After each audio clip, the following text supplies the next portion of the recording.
Moving personnel, equipment, and material from one place to another is a necessity in most wartime military operations. These resources must arrive at the right place at the right time and in good condition. Frequently, road travel in the form of a convoy is the most desirable method of movement. A convoy is always organized for a specific purpose and according to a specific plan. Some of the Air Force's more common uses for convoys in wartime include transporting resources from bases to aerial ports and moving war reserve materials from pre-positioning sites to a base of intended use. Convoys are also the logical way to move resources and personnel as part of a base denial effort. History has shown that convoys have notoriously been targets of choice for enemy ambush. Therefore, defensive tactics do become a major concern for convoys during a time of war. It is during these all too frequent situations when the convoy must fend for itself that the establishment of defensive tactics is essential. These tactics can well mean the difference between failure and success, life and death. Consequently, the thrust of this video is directed toward convoy operations during a period of conflict. Specifically, this video will cover convoy principles, planning and coordination procedures, defensive preparation measures, and convoy protection operations. Transportation within the Air Force has been primarily directed toward the use of air transport whenever possible. However, Air Force motor transportation is very well suited for short hauls and supply distribution. Another exceptionally useful advantage of motor transportation is its ability to reach locations which cannot be served efficiently by air. The very nature of civil engineering work often dictates that we travel off of the base proper to obtain supplies, conduct utility repairs, and in general move resources between distant points. It is during these travels outside the protective cover of an air-based ground defense force that we become highly susceptible to enemy action. Under normal circumstances, a security police or military police escort should provide all the defensive expertise and tactical support required to protect a convoy. However, the convoy's security posture will be greatly enhanced when the prime beef personnel know how to deploy tactically from a vehicle, select and move to hasty cover, and then engage the hostile force under the direction of the security police escort. There are several terms peculiar to convoy operations that you should be familiar with. It's important that we take a moment to address some of the more common ones. A convoy is defined as a group of two or more vehicles organized for the purpose of control under a single commander. The convoy commander may be a senior officer, company grade officer, or a non-commissioned officer, depending on the size of the convoy. Basically, the convoy consists of all of the vehicles involved in a single move over the same route. The vehicle which precedes a convoy, or one of its elements, and sets the pace or rate of speed is the control vehicle. The rate of march is the average speed of a convoy column over a period of time, including short periodic halts. When a convoy is attacked, the vehicles that are receiving direct enemy fire are in what is called the kill zone. Well, now that you have a better understanding of the key terms associated with convoy operations, let's take a look at the principles that are required to make up a successful convoy. Civil engineering personnel will usually be involved with two kinds of convoys: normal convoys and hazardous convoys. Normal convoys consist mainly of general-purpose vehicles that do not exceed legal limitations of maximum overall length, width, height, weight, or axle loading. These vehicles are also capable of maintaining normal speeds on the highways. Hazardous convoys are composed of large, bulky, motorized equipment. One or more of these vehicles may be extra wide, may be over length, or may travel at unusually slow speeds. Overweight vehicles can also be placed in this category, since most of them have one or more of the above characteristics. Having become acquainted with these two types of convoys, it's time to see how convoys are organized. The convoy must be organized to meet mission requirements and provide the degree of control necessary. It is the convoy commander who decides how the convoy will be organized, choosing from three basic methods: close column, open column, and infiltration. The difference between these formations is largely vehicle spacing. Close column is the formation generally used in moves under blackout conditions or when traveling through congested areas. In this formation, elements of the column are grouped as compactly as possible to reduce road space to a minimum. Vehicles follow each other at a minimum distance, which safety, traffic conditions, and the tactical situation will permit. An open column convoy is generally used during daylight moves. The distance between vehicles is increased to gain a greater degree of protection from hostile action and to permit concurrent use of the highways by other traffic. The infiltration column is used when maximum security, deception, and dispersion are needed. This type of movement involves the dispatch of vehicles, individually or in small groups, to a predetermined destination over one or more routes, at irregular intervals, and at irregular rates of march. To an observer, an infiltration move looks like ordinary casual traffic. Vehicles should normally be dispatched to produce an average density not to exceed 8 vehicles per mile. The infiltration column is suitable for daylight moves, movements in congested areas, and on routes which cross heavily traveled roads. All convoys, regardless of size, have 3 elements, each of which has a job to perform. These elements are called the head, the main body, and the trail. The head is the first vehicle in the column. The pace setter rides in this vehicle and sets the pace according to the speed that can be maintained by the slowest vehicle in the convoy. The officer or NCO at the head ensures that the column is following the proper route, also checks at scheduled checkpoints, receives orders or changes in orders, and issues such instructions as necessary. The main body of the column follows immediately after the head. It consists primarily of vehicles carrying troops, equipment, and supplies. The trail is the last element of a convoy. The trail officer or NCO maintains discipline, prevents straggling, and provides final clearance at designated checkpoints. Being at the end of the column, the trail officer or NCO is in a position to notice if anything is going wrong and can take corrective action. Often a maintenance truck is included in the trail. At the time the order is given to form a convoy, command and control procedures must be completely spelled out.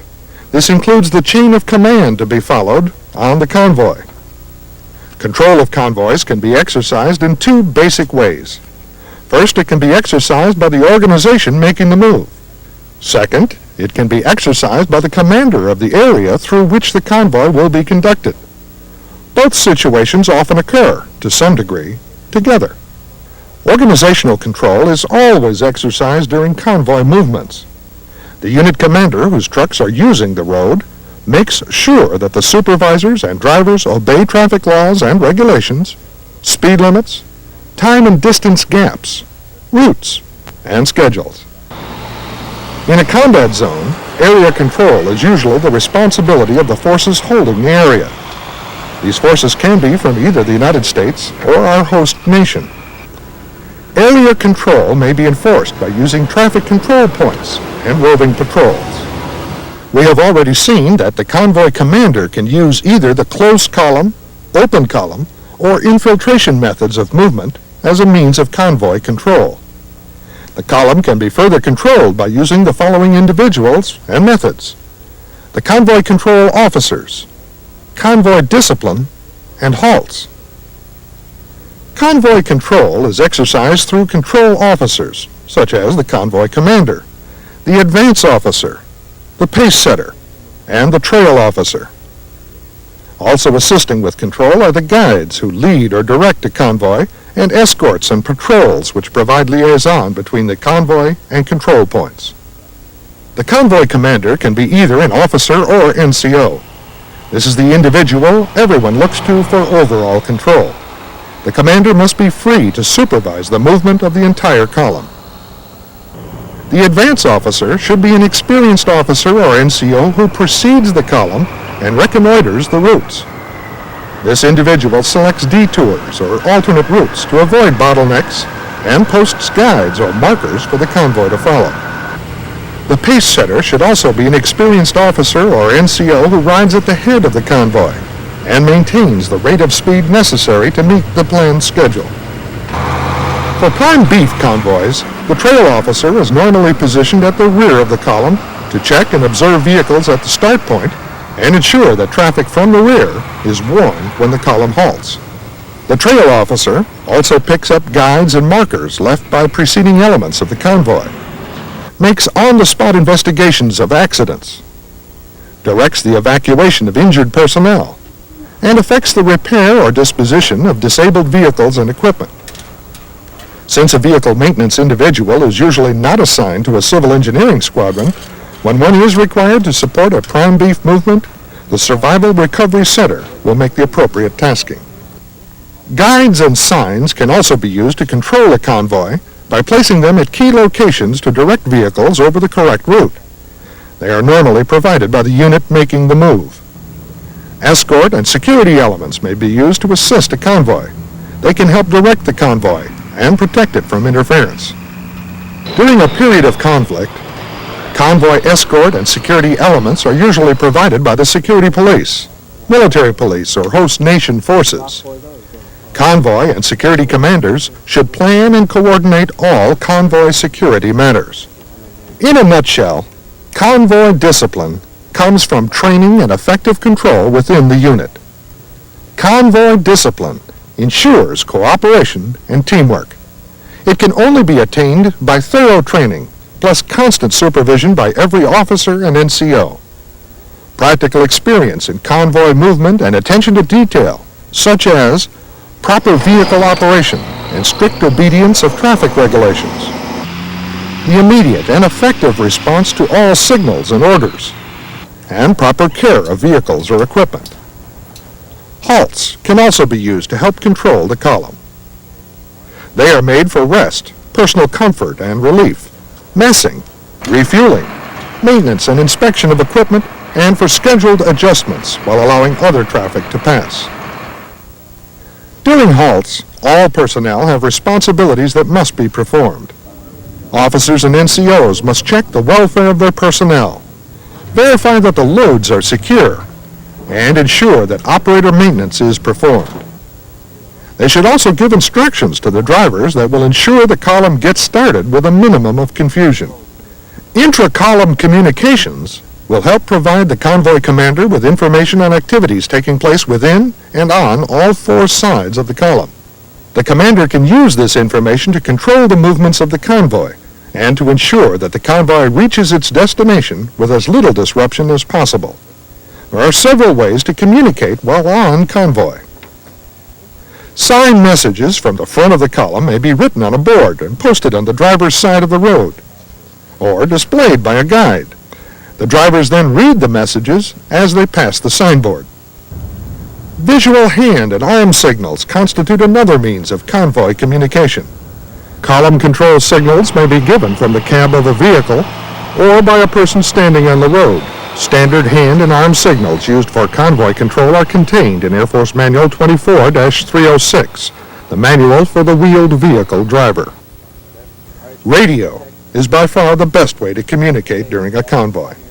However, if radios are to be used, establish a command net to include the convoy commander, support security force commander, advance party, and the trail party commander. Movement of personnel and or equipment is often vital to the success of the mission. In this section, we'll cover the planning and coordination needed for a successful convoy operation. There are a number of factors that determine the amount of planning needed when a convoy movement is to be made. These factors include the purpose of the convoy, the quantity and type of cargo to be hauled, loading point, destination, and arrival time. In a war zone, you must also determine if an escort will be required. Regardless of the tactical situation, all of this information is usually obtained from orders and instructions issued by higher authorities. Next, you must determine the number and type of vehicles that are necessary.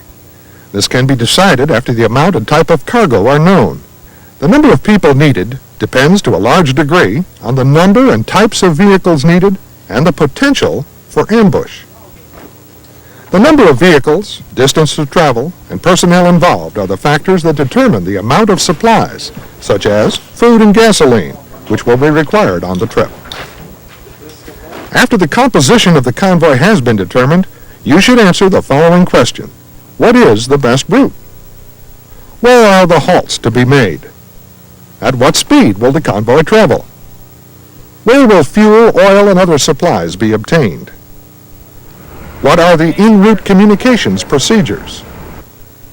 Where are possible ambush locations? Where are the friendly forces located along the route that can be called on for support in case of trouble? Now, in order to answer these questions, you may need to perform a route reconnaissance. Route reconnaissance simply means to survey the route over which the convoy movement will be made. Reconnaissance should not only be performed before a convoy starts, but during the move as well. In a combat area, you must make a more thorough reconnaissance, because lack of information here could prove to be disastrous. If your reconnaissance has been thorough, it should provide you with many types of critical information, such as the location and nature of major alternate routes, major road junctions, and detours or bypasses, time and distance measurements between major points, sizes, types, and conditions of road and shoulder surfaces along the route, limiting physical features along the route such as maximum grades, clearances, and load limits, facilities providing fuel, vehicle repairs, rations, and water, traffic densities and critical points such as bottlenecks and points needing traffic control or highway regulation, locations of potential hazards, and routes which may afford protection from ground or air attack. Convoy movements need to be coordinated through the appropriate authorities. This will help to ensure as trouble-free a movement as possible. Be sure to get all the necessary permits and clearances required by those authorities as early as possible. Usually these arrangements are made through the base transportation officer in coordination with the security police. Close coordination is required to determine the type and amount of support needed. During a conflict, all Air Force convoy operations must be cleared through the Base Defense Operations Center. The initial coordination should be made through the Survival Recovery Center. All decisions regarding convoy security support will come from the Base Defense Operations Center. As a general rule, if a prime beef convoy is to travel within the boundaries of the main defense force, a security police escort will not be required or provided. During the Vietnam conflict, it was common practice for the military police to provide convoy security if the route of travel took the convoy outside the relative protection of the main defense force. Once the necessary planning and coordination has been accomplished, the convoy itself must be correctly prepared for the trip. This preparation should include briefing team members on the convoy purpose and mission, and inspecting both individual equipment and convoy vehicles to ensure their readiness. Good operator maintenance is critical. Poor maintenance can result in the loss of vehicles and their cargo, as well as jeopardizing the lives of convoy team members. Individual operators must also inspect their own vehicles and make sure the cargo is correctly tied down. It is important that vehicle maintenance personnel inspect all vehicles before they go to the convoy assembly area. If a truck has mechanical problems in an area thick with enemy forces, the truck and its cargo may have to be destroyed or disabled. Vehicles not afforded standard armor plating should have their cab floors sandbagged with a double layer under the driver's seat. Take care not to hamper the movement of the operating pedals or the driver's access to them. During the final preparation period, communications personnel should check their equipment and turn their radios on to the convoy frequency approximately 1/2 hour before start point time. All personnel, including escorts, check their weapons and ensure that they are clear. Rounds will not be chambered until a designated point along the convoy route is reached or until directed to do so by the convoy commander. A final meeting of escort and key convoy personnel should take place to go over the actions that should be taken in the event of a tactical emergency.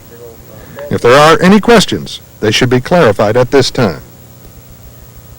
Up to this point, we've been discussing convoy preparation for daytime operations. Even though it is unlikely that you'll be involved with a night convoy under tactical conditions, a limited discussion about it is necessary. During the Vietnam War, night convoys were found to be extremely vulnerable to ambush and sniper fire. Therefore, they were avoided whenever possible. However, if an air attack during daylight hours is highly probable, travel by night in strict blackout conditions can be an alternative. But as a norm, night convoys are considered to be much more vulnerable than their daytime counterparts. The conditions under which military traffic will move at night depends on the enemy threat. Night moves are basically planned the same way as day moves. The main difference is the higher degree of coordination needed for a night convoy. Here are a few tips that should help in this area. Night convoys should be kept as small as possible. They should use only roads that the drivers are familiar with. The escorts should be highly prepared and alert. The vehicle recovery and towing capability should be increased over that of daytime convoys. Additional radios should be provided to ensure rapid communication between all elements in the convoy. The convoy commander must decide whether the convoy will travel under total blackout conditions or run with the lights on.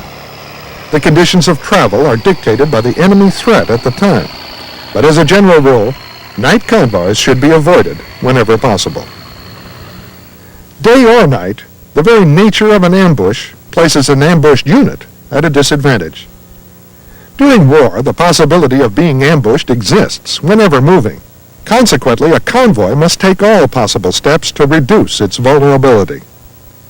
Several passive measures have proven successful in helping to avoid an ambush. For example, select the best possible route for the convoy and perform a road reconnaissance when practical. Obtain all current intelligence information and use proper security procedures to deny the enemy of any knowledge of the convoy prior to its departure. Don't present a profitable target, and when on the road, don't be predictable with either your starting times or halt locations. In addition to taking actions to avoid an ambush, there are other steps that will help minimize the effects of an ambush, such as hardening all non-armored vehicles, covering all loads to prevent the enemy from seeing what's being carried, spacing prime targets throughout the convoy, wearing field gear and body armor, using assistant drivers as shotgun riders, being alert for changes in familiar scenes along the route, expecting ambush upon detonation of mines and automatic weapons fire, notifying the escort security forces by radio using prearranged signals. Do not tie up the frequency with unnecessary conversation. Maintain strict radio discipline. Thoroughly briefing all convoy personnel on immediate action drills and practicing immediate action drills. Calling for external support when ambushed. After all possible steps have been taken to avoid and minimize the effects of an ambush, there are other actions that must take place to defend the convoy if it is attacked. Due to the extensive road space occupied by a normal convoy, and because of security or lack of available forces, the enemy usually has a limited force with which to ambush a convoy. Therefore, guerrilla forces are seldom able to contain an entire convoy in a single kill zone. More frequently, only a part of the convoy is ambushed. That part of the convoy, which is in the kill zone and receiving fire, must drive out of the ambush if the road to the front is open. Vehicles disabled by enemy fire should be left behind. If they are blocking the road, they should be pushed out of the way of the vehicles behind them. Occupants of the disabled vehicle should board a passing vehicle. Armored escort vehicles must not block convoy vehicles by halting in the travel portion of the roadway to return fire. Vehicles which have not entered the kill zone must not do so. Instead, they should stop, and personnel should dismount and take defensive positions. Since the escort vehicles may have left the road to attempt to overrun the enemy positions, elements of the convoy should not fire on suspected enemy positions without coordinating with the escort force first. Gun trucks and other vehicles with mounted weapons should be directed to lay down a heavy volume of fire on an ambush force. As the vehicles move out of the kill zone, the non-driving personnel in the convoy should also lay down a heavy volume of fire on the ambush force. A convoy with limited escort is seldom able to defeat a hostile force and should not try to do so. In such a situation, if part of the convoy is isolated in the kill zone, vehicles that have not entered the kill zone should return to the nearest secured area until supporting forces can clear the ambush. When an element of the convoy is halted in the kill zone and is unable to proceed due to disabled vehicles, a damaged bridge, or other obstacles, personnel caught in the kill zone will dismount, take cover, and return a maximum volume of fire on the enemy positions. Escort forces should move into an offensive posture and try to attack the flanks of the enemy positions. Personnel in vehicles that have not entered the kill zone should leave their vehicles, take cover, and return fire only under the direction of the escort force. External assistance should be called for as soon as the ambush is launched. When contact with the enemy is broken, do not give chase. Protect and care for the wounded, evacuating them as soon as possible. Get the convoy moving again as soon as possible. Stay alert for a possible counterattack. Mines and booby traps are frequently used to start an ambush. There are a number of ways that an enemy can use mines to enhance an ambush. They are often planted along the shoulder of the road for the purpose of harassment and interdiction. A booby trap system may be used against personnel in vehicles by attaching hand grenades to tree branches over the road where antennas or other projections from the vehicles will snag and detonate them. Claymore mines or artillery shells may be suspended from trees and detonated when a vehicle passes. To keep the damage from mines at a minimum, convoy personnel should track the vehicle immediately in front and avoid driving on the shoulder of the road. Whenever possible, do not run over foreign objects, brush, grass, or fresh earth in the roadway. Watch the local people. Frequently, they will give away the location of any mines or booby traps. Using hardened vehicles and wearing combat gear and body armor will also give some protection from mines and booby traps. As you have seen, effective convoy organization and defensive techniques are essential to the success of any convoy movement. Prime beef personnel must be able to perform convoy activities in consort with the security force to meet mission taskings in outlying areas and nearby installations. There is a direct correlation between the amount of damage a convoy takes when attacked and the degree of defensive training its members have received. As a result, prime beef personnel must be trained to react to any situation because the successful accomplishment of both the mission and the life of convoy personnel may depend on it. In this video, we have discussed the types of convoys, convoy organization, command and control, communications, and planning and coordination procedures. We also addressed defensive preparation measures like vehicle maintenance, hardening, and night convoys. Counter-ambush techniques and general ambush instructions were also covered in detail. By now, each of you should have an understanding of the importance of proper convoy operations and the role that you must play if called on to serve as a convoy team member.